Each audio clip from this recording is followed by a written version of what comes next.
Hi, sari rolling കഴിഞ്ഞ് കഴിഞ്ഞാൽ എങ്ങനെയാണത് പാക്ക് ചെയ്യുന്നത് നോക്കാം. അതിനായിട്ട് ഒരു ട്രാൻസ്പെറൻറ്റ് ഷീറ്റ്, നമ്മൾ സാധാരണ നോട്ട്ബുക്കൊക്കെ കവർ ചെയ്യുന്നതാണ്. ആ കവർ പേപ്പർ മേടിച്ചിട്ട് നമ്മളത് സാരി റോൾ എത്രയാണ് അതിൻ്റെ ഇഞ്ചിലൊന്ന് കട്ട് ചെയ്യുക. ആ ക്യാപ്പ് കവർ ചെയ്യുന്ന രീതിയിൽ കട്ട് ചെയ്യരുത്. ഒരു 50 ഇഞ്ചിൻ്റെ ഇതാണെങ്കിൽ റോളിങ് സ്റ്റിക്കാണെങ്കിൽ നമ്മളൊരു 48 ഇഞ്ച് എടുക്കുക. അതിനത് വീഡിയോയിൽ കണ്ട പോലെ റൗണ്ട് ചെയ്ത് ചുറ്റി കൊടുക്കുക. എന്നിട്ട് സെല്ലോ ടേപ്പ് വെച്ചിട്ട് സെക്യൂർ ചെയ്ത് കൊടുക്കുക.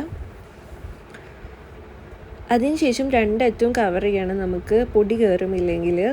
അപ്പോൾ അതിന് വേണ്ടിയിട്ട് നമ്മൾ ക്ലിംഗ് റാപ്പാണ് ചൂസ് ചെയ്യുന്നത്. അപ്പോൾ ക്ലിംഗ് റാപ്പ് രണ്ട് സൈഡിലും ചുറ്റി കൊടുക്കുന്നുണ്ട്. ഇപ്പം നമുക്ക് സാരി കവർ അവൈലബിൾ ആണ് കേട്ടോ. അത് ഇൻസ്റ്റാഗ്രാം പേജിലൊക്കെ ആണ് ഇപ്പോൾ കിട്ടുന്നത്. ഷോപ്പിൽ അങ്ങനെ കിട്ടി തുടങ്ങിയിട്ടില്ല. അപ്പോൾ സാരി കവറായിട്ട് കിട്ടും.